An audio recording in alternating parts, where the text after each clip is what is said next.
بسم الله الرحمن الرحيم. السلام عليكم ورحمة الله وبركاته. ازيكم عاملين ايه؟ كل سنة وانتم طيبين. رمضان كريم علينا وعليكم يا رب وعلى الدنيا كلها. دايما رمضان بيدخل علينا بالخير واليمن والبركات.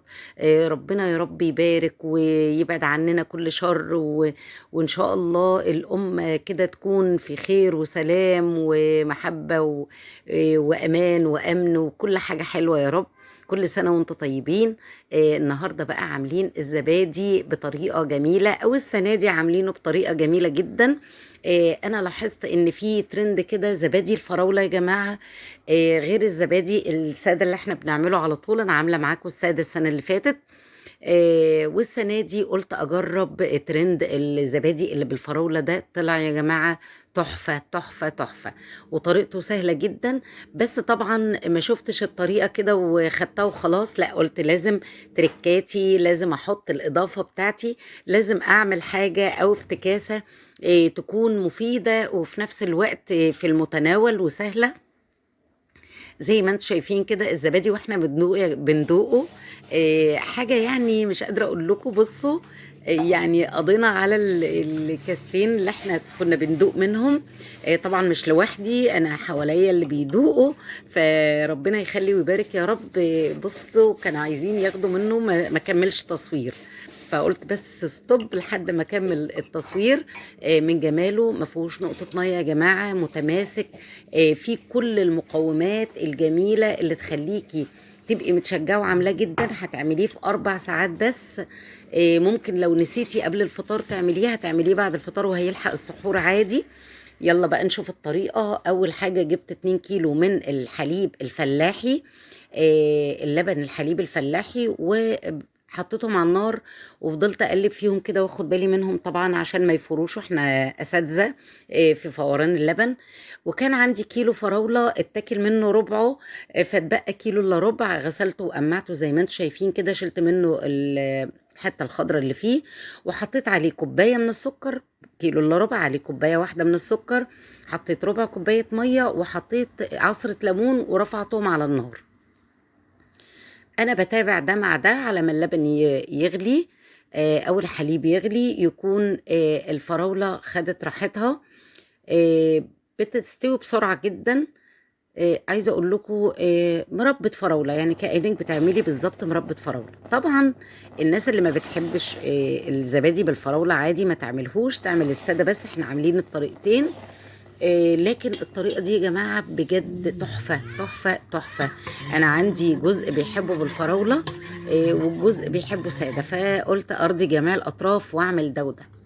سبت الحليب بقى لما هدي خالص وبرد، بقى عامل زي دمعة العين يا جماعة. دمعة العين ما فيهوش لسعة السخونية، يعني دمع العين علشان ما يقتلش البكتيريا اللي موجودة في الكوباية اللي احنا هنحطها خميرة.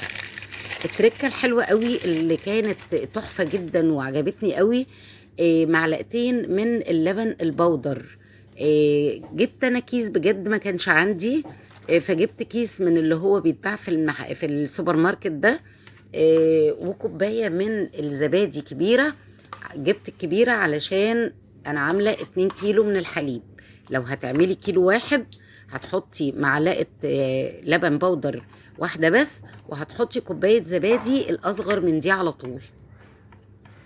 هنقلب كويس جدا، ممكن بالهاند بلندر، ممكن بالمضرب، ممكن بايدك. قلبي كويس قوي لحد ما تضمني ان مفيش اي تكتلات، وان كل حاجه دابت مع بعضها كده وخدت القوام الحلو اللي هو ما فيهوش اي تكتلات ولا اي حاجه خالص. هنفضل نقلب نقلب نقلب كده زي ما انتم شايفين. انا والله عملته بالمضرب مع ان كان ممكن اعمله بالهاند بلندر، بس قلت مش كلنا عندنا الهاند بلندر، ممكن نعمل بالمضرب، ممكن نعمل بالمعلقة. زي ما انتم شايفين كده هتوفروا كتير جدا يا جماعة في الموضوع ده. وتبقوا كلتوا حاجة مغذية جدا، وحاجة كاملة الدسامة بتاعتها، مش متاخد منها اي حاجة. حطيت بقى المكونات، ما جاتش اللقطة. حطيت المكونات وفضلت اقلب فيها جامد في اللبن كده علشان كله يمتزج ببعضه. وجبت الكوبايات بتاعتي وحطيت في الشفشق القمر الصغنون ده الزبادي بتاعي، وبدأت بقى اصبه كده. خلاص احنا كده بنفنش في اللحظات الأخيرة. بجد يا جماعة طالع رائع رائع، كل سنة وانتم طيبين. لايك يا جماعة، أحلى لايك بجد يتعمل للزبادي ده، وشابوه للطريقة ديت، حلوة قوي قوي قوي. جميلة أكتر من كل مرة، ما فيهاش المزازة بتاعة الزبادي اللي انت ممكن تشتريه ولادك بقى يتفاجئوا على السحور بالليل انه لا ده مزاز النهاردة، لا ده خفيف، لا ده لسه بيبقى صايص بالمية كده مش بيبقى حلو خالص. لا الطريقة دي بجد اعتمدوها. هنا بقى التركية بتاعتي ان انا قلت ايه، عايزة اعمل لون الحليب ما يبقاش الحليب ابيض كده، إيه يبقى زبادي ابيض وتحتيه فراولة. لا قلت ايه اعمل التكة بتاعتي.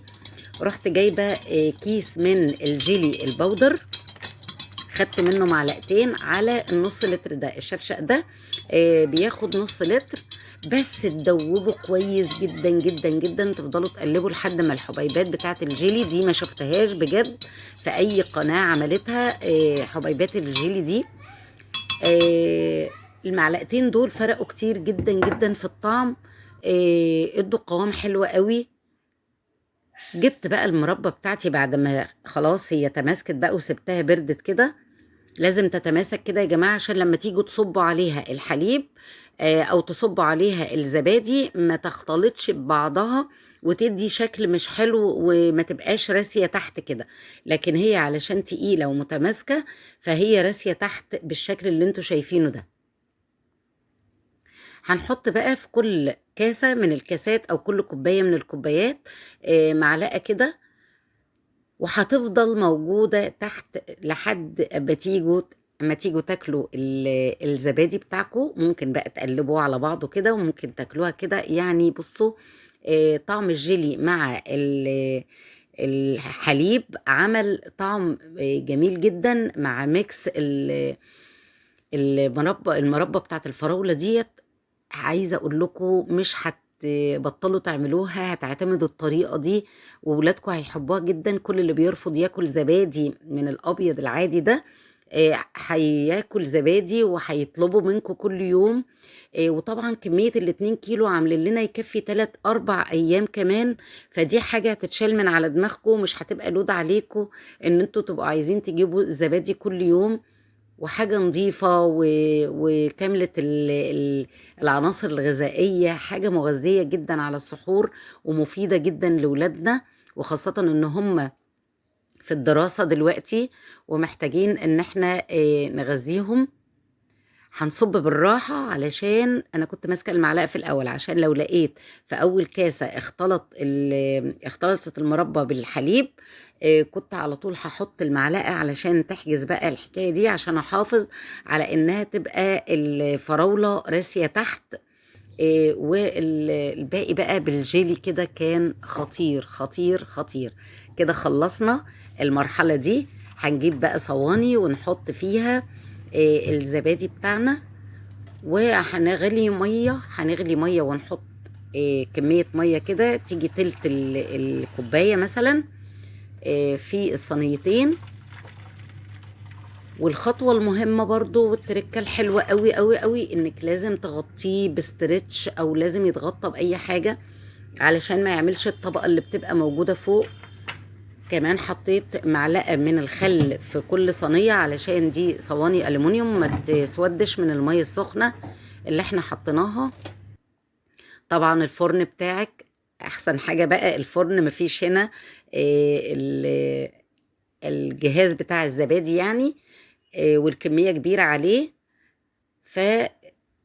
فدفيت الفرن وغطيت بقى بالاسترتش راب زي ما انتوا شايفين كده، وحطيته بقى في الفرن كده. الفرن دافي وجميل.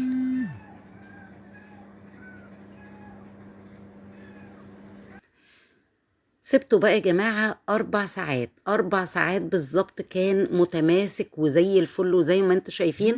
حطيته ساعة كمان في التلاجة، طلع هايل هايل هايل. مش قادرة اقول لكم على الطعم، على الجمال، على التماسك، على القوام، على النعومة بتاعته. ايس كريم يا جماعة، قالوا لي في البيت ده ايس كريم مش زبادي.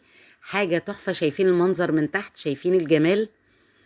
حاجة جميلة جدًا هتعملوها في البيت، أحلى لايك يا جماعة، أحلى لايك، كومنت حلو، كل سنة وأنتم طيبين، رمضان كريم علينا وعليكم يا رب، اعملوا كل حاجة في البيت، الطريقة سهلة ومش متعبة خالص، الكلام فيها بس هو اللي كتير والشرح علشان أوضح لكم بس كل ترِكّة وبكل أمانة، شكرًا ليكم.